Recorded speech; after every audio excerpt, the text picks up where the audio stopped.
Just a nurse. That's what they'd say about Katie Rodriguez, and they'd be completely wrong.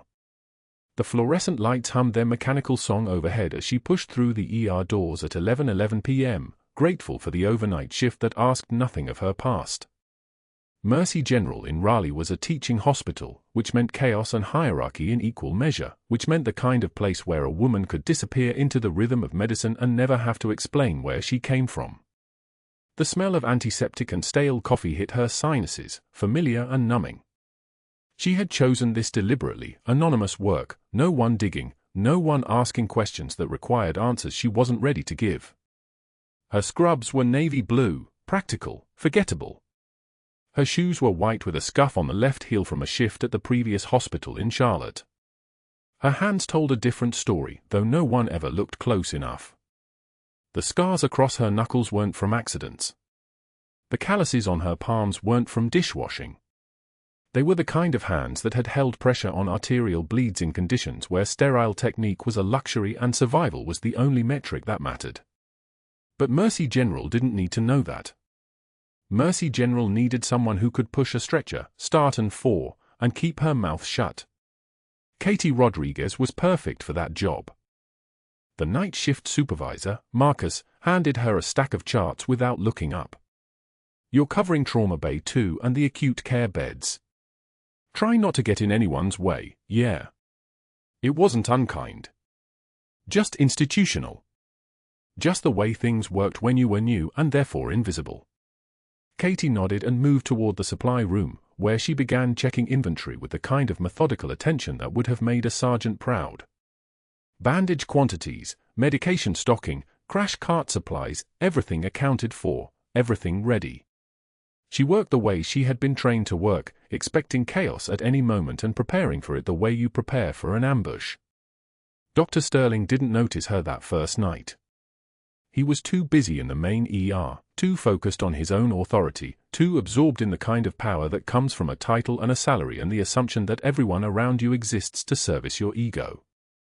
He had been billing phantom procedures to Medicare for 18 months, skimming money that belonged to patient care, and he had developed the particular paranoia of a man who knew he was stealing. Every new hire was a potential witness. Every new hire was a threat until proven otherwise. By the middle of her first week, Katie had started a small rotation on the day shift. She'd asked for mixed hours, anything to avoid routine, anything to prevent the kind of familiarity that leads to questions. That was when Dr. Sterling truly saw her for the first time. It was Tuesday morning, 9:22 a.m., and she was hanging a unit of blood on a 67-year-old trauma patient with an abdominal laceration, when Sterling walked into the nurse's station and made his announcement loud enough for everyone to hear. $20 says the new girl quits within 7 days. He was holding a coffee cup, leaning against the counter like he'd just made a joke. "Look at her. Too soft. Too quiet. Can't hack this place." The other nurses exchanged glances but said nothing. This was Sterling's style, public declarations that were tests, really, experiments in how much disrespect the staff would tolerate before complaining to administration. No one ever complained. Sterling had friends on the board. Katie heard him from the trauma bay. She didn't pause in her work. She didn't flinch. She simply secured the blood transfusion, checked the fall line, and documented the patient's vitals, 88/52, heart rate 106, blood pressure climbing incrementally as the transfusion took effect. She had survived worse than a cardiologist's casual cruelty. She had survived things that had names classified above the general public's pay grade. She took one measured breath, and when she exhaled, the insult was already in her past tense. But that wasn't the worst part. That was just the beginning. By Friday of that first week, there was an elderly man in the acute care bay adjacent to the trauma center, Army Ranger veteran, probably in his early 70s, with the kind of scars that came from surgery and time, not from violence. His name was Holloway. He'd been a combat medic with the 75th Ranger Regiment during the Iraq rotation, Ramadi specifically, which meant he'd seen the kind of medicine practiced under fire, the kind where antibiotics were improvised and blood loss was stopped with whatever you had on hand. He watched Katie work with the kind of attention that suggested recognition, though they'd never met before. She was efficient. That was the thing that caught Holloway's eye. She moved with purpose, with knowledge.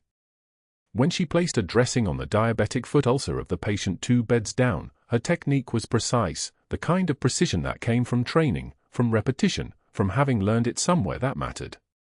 She used a 4.0 silk suture with the kind of confidence that suggested she'd closed field wounds in conditions far worse than a hospital's climate-controlled bay. On Saturday, a John Doe arrived by ambulance at 2:15 a.m. Highway accident, unresponsive, no identification found at the scene. The EMTs had brought him in with a single personal effect bagged and tagged, a tarnished service medal pinned inside his jacket, bronze-colored, the kind of decoration that meant combat service. Beside his gurney sat a pair of worn combat boots, laced meticulously, the leather creased and weathered in a specific pattern of military issue from a decade ago. The boots had seen field deployment. The medal had been earned in it. Katie was assigned to clean and assess his trauma wounds, 3 lacerations, possible rib fractures, a hematoma on his left temple that would require imaging. She worked with her usual efficiency, but when she began closing a laceration on his shoulder, her hands moved with something more than skill. They moved with memory. Muscle memory. The kind of muscle memory that comes from having stitched wounds in a combat support hospital, in a field surgical suite, in conditions where mistakes meant someone didn't make it home. Holloway, lying in the adjacent bed, watched her hands work. He watched the angle of the needle, the tension on the suture, the way she tied off each stitch with the economy of motion that military medics learned. His eyes narrowed. Then he waited until the nurses changed shift, until Katie passed his bed again, and he whispered something so quietly that only she could hear. "You learned that stitch in the field, didn't you, Chief?" Katie paused. Just for 1 second.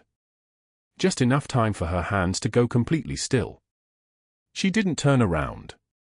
She didn't make eye contact. She simply continued on to the next patient, her face revealing nothing. But in that moment, in that single second of pause, something shifted in the ER. Someone had recognized her. The fluorescent lights hummed overhead. A monitor beeped somewhere in the distance. And Katie Rodriguez, who had spent 3 years trying to disappear, suddenly understood that invisibility was about to become impossible. What happened next would determine everything. Katie's first week at Mercy General unfolded like a carefully constructed trap, and the moment Dr. Sterling smiled at the nursing station during morning rounds, she understood the real game had begun. The bet he'd made on her resignation wasn't casual, it was an announcement. 23 nurses witnessed it. 23 sets of eyes that belonged to people who would now watch her fail, because their attending physician had declared it inevitable. She felt the weight of their attention like pressure underwater, the kind that didn't crush all at once but accumulated grain by grain, impossible to escape. By Wednesday, the pattern crystallized into ritual. The cafeteria was crowded at 0600, the liminal space between night shift and day shift where hierarchies mattered most. Katie stood in the serving line with her tray, eggs, toast, coffee, when Sterling rounded the corner, his white coat pristine as a runway model's, his posture a deliberate advertisement of his authority. He didn't slow down. He didn't warn her. His shoulder caught the edge of her tray with what might have been an accident if his smile hadn't contradicted everything about the gesture. The tray fell. Eggs scattered across the tile in an explosion of yellow and white. Coffee splashed her shoes. The sound cut through the dining room like a crack of ice breaking. Conversation stopped. Katie stood motionless, staring at the wreckage at her feet, aware that the silence was now her stage. "Butterfingers," Sterling said, loud enough for the 12 people nearest them to catalogue the insult. His laugh was the kind designed to echo, to find amplification in the ears of witnesses. "Maybe you should stick to the simple stuff, Rodriguez. That's more in your wheelhouse anyway." Katie took one measured breath. The fluorescent lights hummed their mechanical song above her head. She looked up, meeting his eyes without flinching, and said nothing. Her composure, that hard one, battle-tested restraint, became the only response that mattered. She retrieved paper towels from the dispenser and knelt to clean up the mess, her movements deliberate and calm, while Sterling lingered to watch her work. When she finally rose, coffee dripping from her scrub bottoms, she caught the gaze of an older nurse named Margaret. Margaret's expression flickered with something, concern, maybe recognition, before she looked away. That incident was merely the overture. Thursday morning, Sterling called for Katie during shift change in front of the entire nursing station. 10 people. 20. The charge nurse turned to watch. The residents paused mid-conversation. Sterling held a stack of patient charts against his chest like armor. Rodriguez. These labs were supposed to be flagged this morning. He didn't hand them to her. He dropped them at her feet, watching them scatter across the tile. His smile was the smile of a man watching something crush beneath his heel. Pick that up, sweetheart. And next time, try reading instead of daydreaming. The room went so quiet you could hear the fax machine in the back office humming its digital pulse. Katie stood frozen for exactly 2 seconds, the amount of time her nervous system required to process what had just happened, to route the humiliation through her filter of combat training and hard-earned discipline. She had absorbed worse. Mortar fire. Casualties. The weight of lives that slipped between her fingers despite everything she'd learned in 18 years of service. This man was a gnat. A minor irritant. A nothing. But knowing that intellectually and feeling it were different things entirely. She bent and gathered the charts with the same precision she'd once used to apply field dressings under fire, her movements economical and controlled. When she straightened, she wiped away a single tear that had escaped without her permission, one tear only, the price of being human, and met Sterling's gaze directly, her eyes locked onto his with the weight of someone who had stared death in the face and refused to blink. "I've survived worse than you, Doctor," she said quietly. Her voice carried no anger, no desperation, no pleading. It was simply a statement of fact, delivered with the calm of absolute certainty. "I can survive this too." The silence that followed was profound. Sterling's smile faltered. For just a moment, less than a second, something flickered across his face. Uncertainty. The recognition that his assault hadn't landed the way he'd intended. Katie had supposed to crumble. Had supposed to quit. Had supposed to prove his bet correct through her own fragility. Instead, she'd simply absorbed the blow and stood there, intact. He recovered quickly, laughing as though she'd said something amusing rather than something terrifying. "That's the spirit," he said, turning away. But his shoulders were tight, and the laugh didn't reach his eyes. By Thursday evening, Sterling had begun making phone calls. Katie didn't know this yet, wouldn't know for another 18 hours, but Dr. Sterling's strategy was shifting from public humiliation to institutional maneuvering. He sat in his office after his shift ended at 1800, his computer screen glowing in the gathering darkness, and began scrolling through Katie's application materials with the intensity of a prosecutor building a case. Her references were sparse. 3 names. 2 from her nursing school, 1 from a private practice in Charleston where she'd worked for 8 months before accepting the position at Mercy General. Sterling called each one. He asked specific questions. Does Rodriguez work independently or does she need supervision? Any issues with following protocol? Ever seen her act without authorization? He wasn't collecting information. He was collecting ammunition. By the time he hung up on the 3rd call, he had woven a narrative. Rodriguez was a liability. Overconfident. Prone to independent action. The kind of nurse who might decide on her own to practice beyond her scope of practice. The narrative wasn't true, but it didn't need to be. It needed to be plausible. It needed to survive scrutiny just long enough to justify an investigation. Sterling's fingers moved across his keyboard like a pianist executing a predetermined composition. He composed an email to 3 board members, Dr. Hayes, Dr. Bancroft, and Patricia Ames, the hospital's director of nursing compliance. "I have concerns about recent personnel additions to the overnight shift," he wrote with the precision of someone who understood institutional language. "Nothing concrete yet, but I'm seeing patterns that suggest we may want to accelerate our standard competency reviews." The implication hung in the space between the words, "I'm protecting this hospital." The moment you don't take me seriously is the moment something terrible happens on my shift. He hit send at 18:47. The next morning, Katie arrived for her shift unaware that institutional machinery had already begun grinding into motion. She changed into her scrubs in the locker room, pulling on shoes that still bore traces of coffee from the cafeteria incident, and caught her reflection in the small mirror someone had taped to the locker. She looked tired. That was fair. She was tired. Tired of running. Tired of hiding. Tired of pretending that 18 years of service could be erased through anonymity and relocation. She reached into her locker to retrieve her badge, and her hands found the worn combat boots she'd hidden in the bottom, the only personal item she'd kept from her previous life. She held them for just a moment, the leather soft and cracked with age, the soles worn down on the left side from a wound that had never quite healed properly. She'd told herself she'd throw them away eventually. She'd been telling herself that for 3 years. Instead, she pushed them further back into the shadows of her locker and closed the door. What Katie Rodriguez didn't understand as she clipped her badge to her scrubs and made her way to the night shift briefing was that her anonymity had already begun to erode. Holloway, the elderly Army Ranger in the recovery ward, had been making observations. He'd watched her hands during patient care, the precise angle of her needle insertions, the muscle memory behind every movement, the way she anticipated complications before they manifested.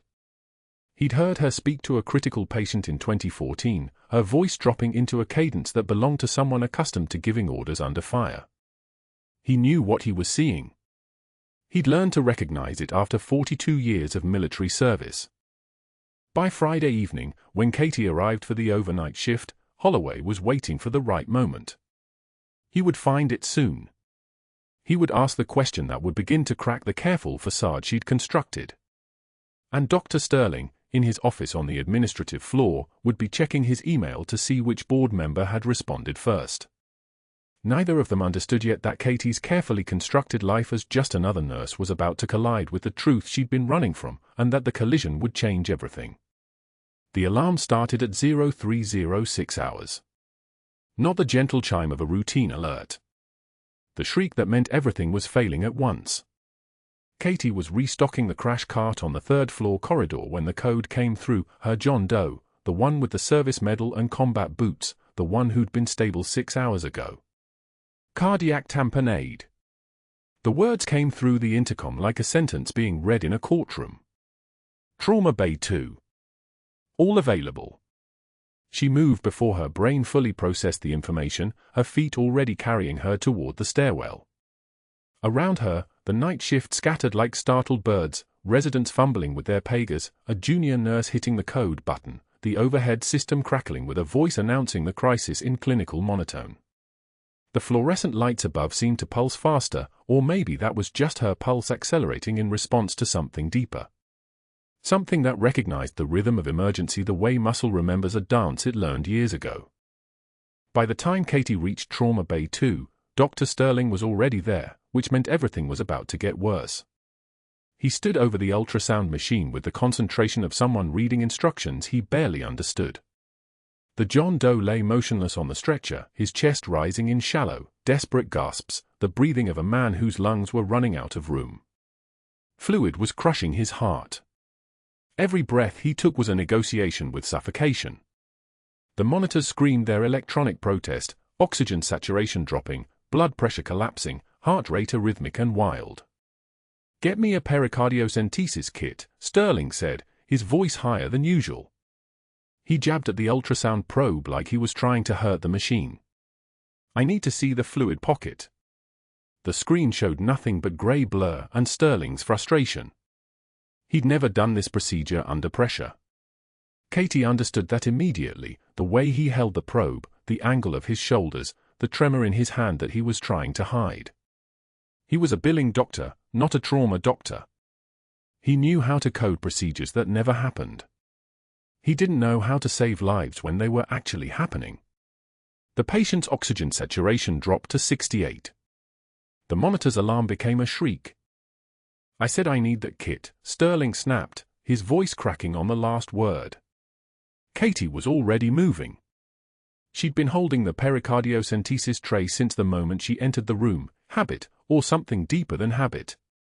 The older Army Ranger veteran from the bed next to the John Does, the one named Holloway, was watching from his stretcher with eyes that had seen things no one should have to see. Those eyes tracked Katie's movement. They recognized something. They'd been waiting for it. Her hands moved on their own. There was no moment of hesitation, no internal debate about protocols or scope of practice or whether this was her place to intervene. Her hands simply knew. 14 years of muscle memory didn't care that she was wearing civilian scrubs instead of Navy digital camouflage. Didn't care that she'd spent 18 months trying to be someone forgettable. Her body remembered what her mind had spent 2 decades trying to bury. She positioned herself at the patient's left mid-axillary line, the 5th intercostal space. The landmarks were automatic, the spaces between the ribs like roads she'd traveled 1,000 times before. Her fingers found the spot without conscious thought, the way a sniper finds a target in the darkness. Around her, the team froze. Sterling's hand fell away from the ultrasound probe. "Step back, Doctor," Katie said. Not a question. Not a request. The words came out low and level, the voice of someone accustomed to being obeyed. For 0.8 seconds, Sterling didn't move. His pride was wrestling with his fear. Pride lost. Katie cleaned the skin with antiseptic swabs in precise, efficient motions. The smell of chlorhexidine filled the space between her and the patient, sharp and chemical and somehow grounding. She picked up the needle, an 18-gauge angiocath, and felt it settle into her palm like a tool returning to its owner's hand. The metal was cool. Her hands were steady as a surgeon's laser. BP 72/40, the nurse monitoring vitals called out.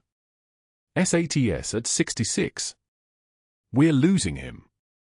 Katie inserted the needle at the correct angle, perpendicular to the chest wall, advancing slowly until she felt the give, that unmistakable resistance breaking as the needle pierced the pericardial membrane. The moment was measured in milliseconds. The moment was everything. Fluid rushed out. Dark, blood-tinged fluid that had been suffocating the patient's heart for God only knew how long. The hiss of air escaping as pressure released from the pericardial sac. The sound of a life returning to the possible. Oxygen climbing, the nurse said. Her voice had changed. It held recognition now. 72. 78. 84. 88. 91. 92. Stable. The John Doe's body relaxed against the stretcher. His breathing deepened. The monitors found their rhythm again, not quite normal, not yet, but moving in the direction of living instead of dying. Katie's hands withdrew the needle with the same precision they'd inserted it, and she secured the catheter with the kind of efficiency that comes from having done the same task 200 times in worse conditions, under fire, in the heat of combat where hesitation meant watching someone die. The room was silent except for the reassuring beep of the monitors. Holloway, the elderly ranger in the adjacent bed, was crying. Not making a sound, but the tears were streaming down his weathered face, and his right hand was pressed against his chest in a gesture that looked like a salute he was too weak to complete. "You learned that stitch in the field," he whispered. Not a question. Recognition. Witness. The words held the weight of 2 people meeting in secret, understanding something no one else in the room could comprehend. Remedy. Katie turned toward him, and for a moment, just a moment, her professional mask slipped. In that space between the question and an answer she didn't yet give, something shifted in her posture. Her shoulders straightened. Her chin lifted. The nurse they all saw, the quiet, forgettable woman who'd been knocked down and picked up her trays without complaint, disappeared. In her place stood someone else entirely. Someone who'd held lives together with these same hands. Someone whose scars told stories that no civilian medical chart could ever contain. She didn't answer him. Instead, she turned back to the monitors, back to checking the 4 lines, back to the work that needed doing. But Holloway had already seen what he needed to see. He'd recognized the language of her hands, the dialect of muscle memory and field medicine that couldn't be faked or learned from a textbook.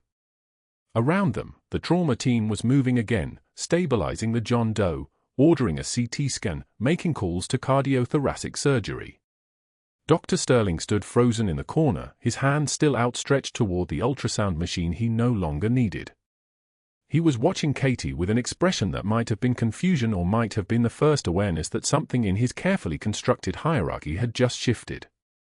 That he'd just watched a nurse perform a procedure with the kind of automatic competence that usually required a cardiologist's training. Katie's badge caught the light as she moved, the simple identification that read K. Rodriguez, RN, and she clipped it back in place with the deliberate care of someone returning to her cover story. But Holloway was still watching. And the older veteran from Raleigh, a man who'd spent 2 decades recognizing warriors in their civilian disguises, had already understood. What he didn't know was that Dr. Sterling, even in his shock and confusion, was already calculating how to use what he'd just witnessed. How to turn her competence into liability. How to frame her intervention as scope violation, as practicing medicine without a license, as the perfect evidence for the investigation he was already arranging with the board members and the references she'd hoped would stay buried in her past. Sterling didn't know who she was yet. But he knew she was dangerous to him. And that knowledge would make him far more dangerous in return. By 08:47, Dr. Sterling sat in the hospital administrator's office with his phone pressed to his ear, his voice smooth as oil on water. He had spent the last 4 hours making calls, 3 board members, 2 references from Katie's sparse employment history, 1 retired Navy liaison who owed him a favor from a golf tournament in Scottsdale. The pieces were moving exactly as he had orchestrated them. Katie had crossed a line he could not afford to have crossed. She had acted without supervision, made a clinical decision that belonged to him, and worst of all, she had been right. The pericardiocentesis had worked. The patient's cardiac output had stabilized. And now Sterling needed her gone before she noticed the pattern in his billing codes, before she asked questions about why 3 back-to-back trauma cases had been coded as level 4 instead of level 2, before an audit might connect those phantom procedures to his bank account. By 09:13, he convened the investigative panel in conference room C. Katie sat across from 4 people she had never seen before, her badge hanging from her neck like a weight she could not put down. Sterling's voice carried the practiced concern of a senior physician protecting patient safety. Ms. Rodriguez performed a critical invasive procedure without physician authorization, he said, his words chosen with surgical precision. Cardiac tamponade drainage requires attending physician supervision. She exceeded her scope. The panel chairman, a woman named Dr. Reeves with eyes like a still pond, made notes. One of the references Sterling had called had mentioned Katie's background was unclear, and nothing specific, just a carefully planted seed of doubt. The other reference had simply said she was inadequate. Adequate. That single word became the fulcrum on which her entire career at Mercy General would pivot. By 10:38, the decision came down with the weight of institutional authority. Katie was suspended, effective immediately, pending a formal investigation. Her badge was collected. Her access codes were deactivated. A security guard, an older man with kind eyes who had smiled at her every morning for 2 weeks, handed her a cardboard box containing her personal locker contents. A coffee mug she had brought from home. 3 pens. A half-empty bottle of lotion. And at the bottom, wrapped in a blue hospital towel, her worn combat boots. The leather was cracked. The laces were frayed at the edges from 17 years of wear. She had hidden them in the back of her locker on her first day, unable to throw them away, unable to leave them where they might ask questions. Now they sat in a cardboard box in the fluorescent glare of the administrative hallway, the last physical evidence of who she had been. "I'm sorry," the security guard had said, and she believed him. She took the box without speaking, walked past Dr. Sterling in the corridor without making eye contact, and left Mercy General through the employee entrance at 11:06 a.m. on a Tuesday. The VA hospital waiting room smelled like disinfectant and old coffee. Plastic chairs lined the walls in rows of 4. A television mounted in the corner played a morning show with the sound turned down. Katie sat in a chair near the window, the cardboard box at her feet, her PTSD intake appointment scheduled for 14:22. Around her sat men and women she recognized. Not by name, she had never known most of their names. But by the specific weight they carried, the particular distance in their eyes, the way some of them tapped their fingers in patterns of 5 or counted ceiling tiles to manage the anxiety that never truly left. A Marine with a prosthetic right leg sat 3 seats away. She had sutured his femoral artery at FOB Dwyer in 2009 while rockets fell on corrugated metal. A helicopter medic with silver-streaked hair sat by the entrance. She had pushed a central line through his subclavian vein during a mass casualty event that had killed 16 people in the same tent. An army nurse she had worked alongside in Ramadi, the woman's name was Sarah, or Susan, Katie could not quite remember, sat across from her, reading a pamphlet about grief counseling, and neither of them acknowledged the other because acknowledgement would mean admitting to a shared past they were both trying to outrun. Katie stared straight ahead. Her hands rested flat on her thighs. She did not meet anyone's eyes. These veterans had survived because of her hands, because of decisions she had made in moments of impossible choice, and now she was here as a patient herself, suspended from the only work that had made sense since she had hung up her dress uniform and tried to disappear into the civilian world. The irony tasted like copper. It tasted like the blood she had held in her hands for 20 years and tried to forget in the space of 6 months. At 13:51, Katie sat in her car in the hospital parking garage, 3 levels down where the light never quite reached. The cardboard box sat on the passenger seat. She had opened it. The boots were right there, the leather scarred from IED shrapnel, the soles worn smooth from 1,000 miles of running toward people who were dying. She picked one up. The weight of it grounded her. The smell of it, old leather, the ghost of desert sand, something that might have been blood but she could not be certain anymore, anchored her to a time when she had known exactly who she was and what she was supposed to do. When she had not been suspended. When she had not been trying to be nobody. She almost threw it out the car window.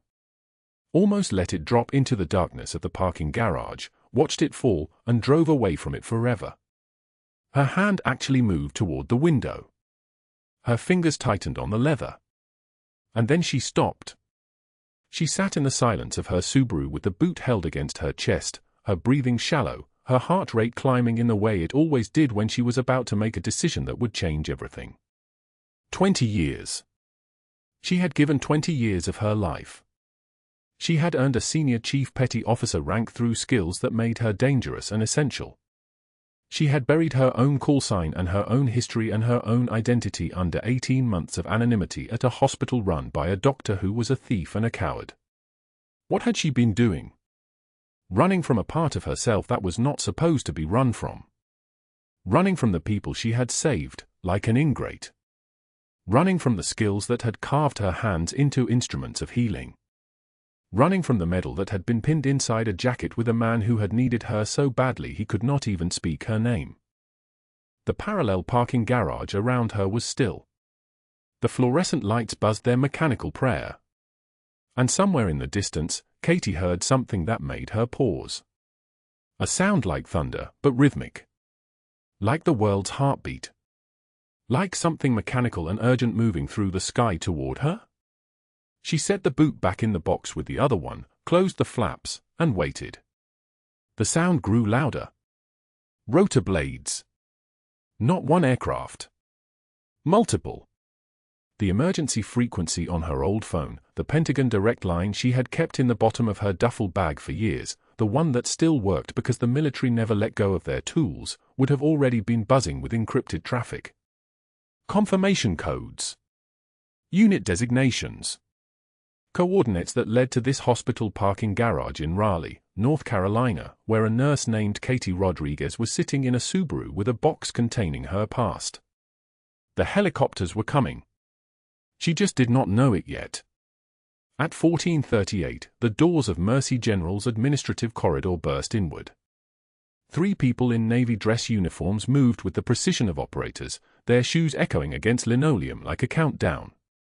Behind them came a Black Hawk helicopter setting down on the hospital's emergency landing pad, its rotor wash hammering the building's east wing. Security personnel froze. Nurses turned. The administrator who had fired Katie walked backward as the Navy liaison, a captain with the bearing of someone who had commanded thousands, asked for her location in a voice that was not a request. "I need Senior Chief Petty Officer Katie Rodriguez. Now." Dr. Sterling emerged from his office, his face already draining of color because he had just overheard the words and understood, with the crushing weight of comprehension, that he had made a mistake of historic proportions. That the woman he had tried to destroy was not a nobody. That the cardboard box of belongings he had ordered security to give her had contained the last visible artifact of a person who was about to be retrieved by the United States military. The captain turned to face him. "You're the administrator?" Sterling nodded, unable to produce words. "Your employee, Senior Chief Rodriguez, saved the life of a retired Army Ranger colonel on your operating table at 0306 this morning. That colonel has requested her specifically. She is now under my authority." The captain paused, and in that pause was the weight of institutional power. "Where is she?" "Heroes walk among us. Sometimes in scrub saving lives in the dark." The VA waiting room doors burst open at 0847. For Navy personnel in dress uniforms moved through the space like a formation cutting through water, boots striking tile in perfect synchronization, dress blues crisp as folded flags. The waiting room fell silent. Patients turned. Orderlies paused mid-stride. Katie looked up from her intake form and went very still. The lieutenant approached her directly. "Senior Chief Petty Officer Katie Rodriguez. Call sign Nightingale." It wasn't a question. It was a statement delivered with the precision of someone reading coordinates off a map. Behind him, a trembling VA clerk in a polyester blazer approached with a manila folder marked across the front with a red strip, "Classified." Her hand shook as she opened it, reading aloud in a voice that cracked on every third word. 2 Purple Hearts. Bronze Star with Valor. Navy Cross for actions under fire, Ramadi, Anbar Province, Operation Al-Fajr, extraction of 12 wounded Marines while embedded with 3rd Battalion, 75th Ranger Regiment. The clerk's eyes lifted from the page. She was crying. "You saved them. All of them." The decorated SEAL commander stepped forward, his presence making the air pressure change, the kind of calm that comes from having already survived the worst. His voice carried the weight of ceremony. "Senior Chief Rodriguez, your former patient, retired Army Ranger Colonel James Blackwood, regained consciousness at 0623 this morning. First thing he did was request the medic who recognized his medal. Second thing he did was ask if you would consider returning to military medicine as a consultant with JSOC Task Force integration." Katie's hands remained flat on her lap. She did not move. She did not blink. Dr. Sterling stood frozen 12 feet behind them, his termination papers still clutched in his right hand, his mouth opening and closing like something mechanical trying to restart. His face drained of color in stages, first the cheeks, then the jaw, finally spreading down his neck like spilled ink. The folder he'd brought to destroy her career hung at his side, suddenly worthless. The board members he'd called. The references he'd contacted. The investigative panel he'd convened. All of it scattered like ash. The SEAL commander turned to face him. "Doctor, you are not her superior officer. You never were." Sterling's voice emerged as a whisper. This is a hospital matter. Personnel. Policy." She practiced beyond her scope. "She saved a life you couldn't." The commander's words cut through the room like a blade. "She performed an emergency pericardiocentesis in 45 seconds. Her training saved that man's heart. Your hesitation would have cost him his life." He paused, letting that sit in the fluorescent-lit air. "The question now is what you've been billing Medicare for the procedures you couldn't perform." Sterling's jaw worked silently. His eyes darted toward the clerk, toward the uniformed officers, toward Katie, looking for any exit that wasn't there. The security guard who had handed Katie her belongings box that morning, the box with her life crammed into cardboard, her career reduced to a single container, appeared from behind the SEAL commander. In his hands was an identical box. He walked directly to Sterling with dead eyes and extended it toward him. "I believe you know the way out, Doctor." Sterling took it automatically, his fingers closing around the cardboard as if they belonged to someone else. He turned and walked toward the exit, his expensive shoes clicking against the tile floor with each step, each sound like a gavel strike. No one spoke. No one moved. The weight of his exit filled the room like a physical thing. Katie stood slowly, her movement smooth as a piston rod. The lieutenant held her gaze and extended his hand in the formal gesture of service greeting to service, fist over heart. The other three followed, a synchronized moment of respect that made several patients in the waiting room understand they were witnessing something sacred. She raised her right hand to her chest and pressed her fist there. "Held it." "Welcome home, Senior Chief," the commander said quietly.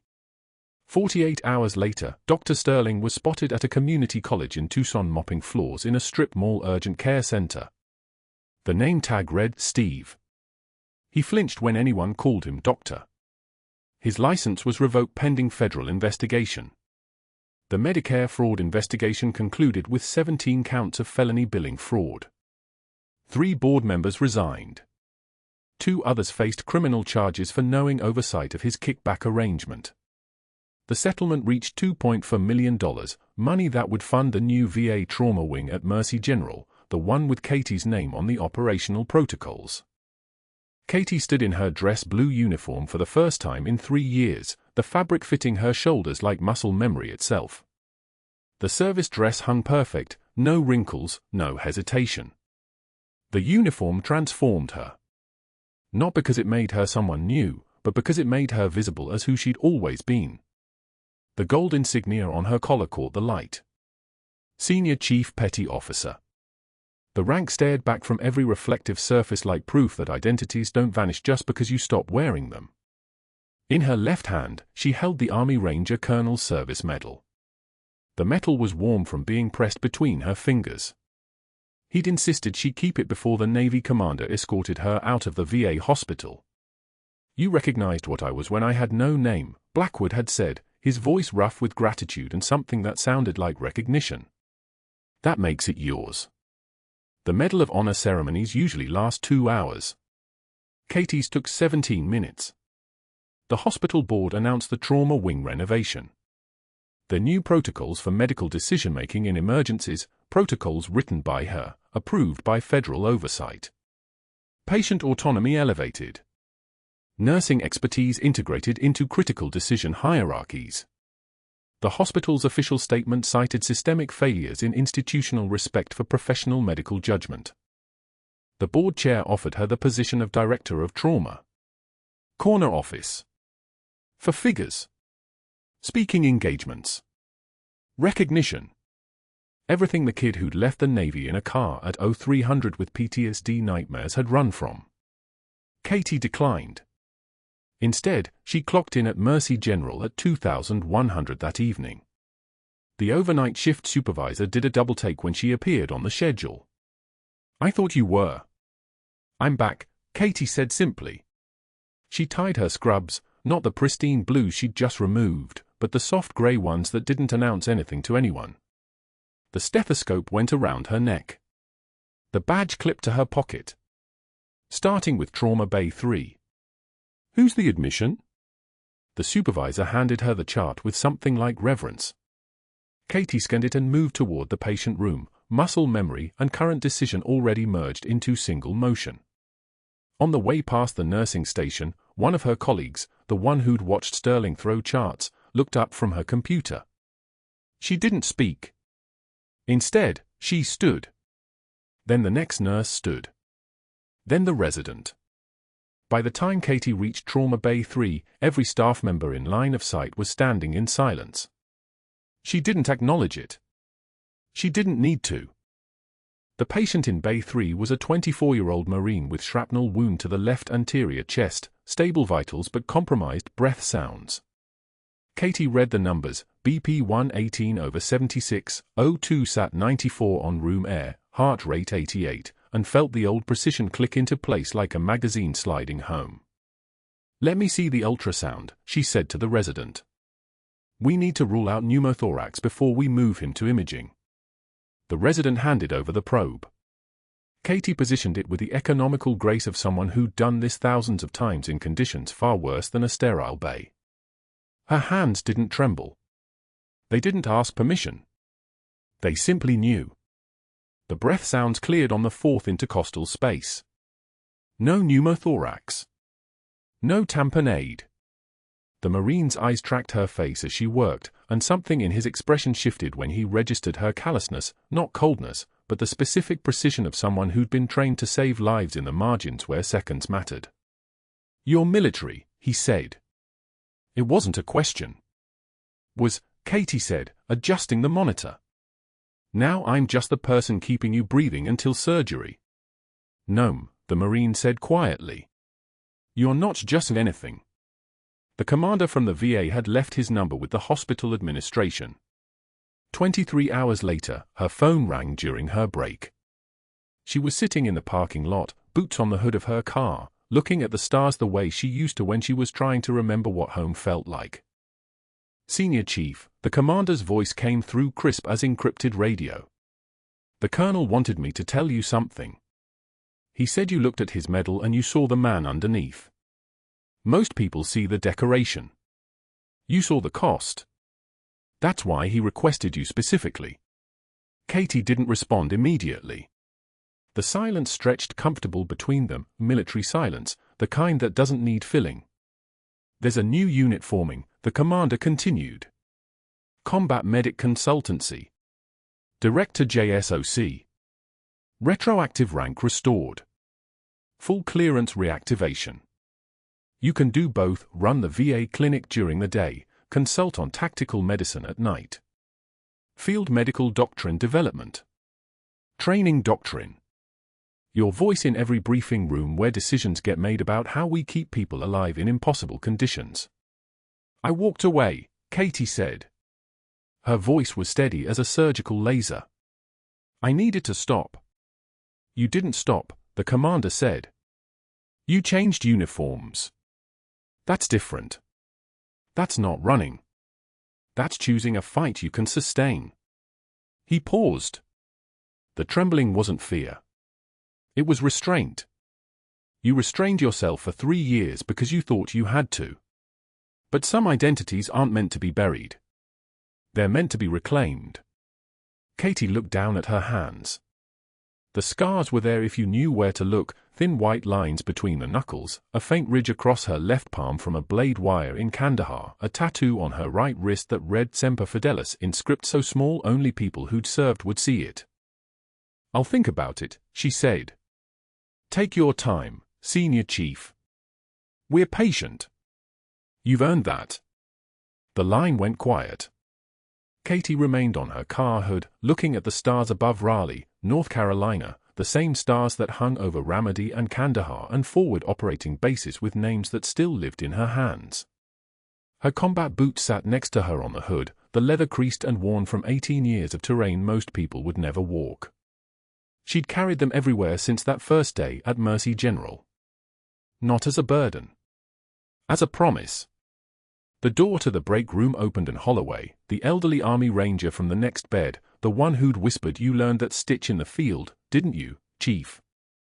stepped out into the parking lot. He was moving slowly, recovering from his own injuries, but his eyes were clear as a rifle scope. "So you out here," he said, settling onto the hood beside her. "Thought you might want company." Katie didn't answer. She didn't need to. Holloway knew. He'd been where she'd been. He'd carried the weight. He was still carrying it. They sat together in the parking lot, 2 soldiers in civilian clothes, watching the sky like it might give them answers. 3 weeks later, Katie stood in the commander's office at a naval facility 30 miles outside Raleigh. The walls were covered with maps, Afghanistan, Iraq, Syria, Yemen, marked with red pins where combat medics had saved lives or given them. Her file lay open on the desk, updated with the new assignment. She'd accepted.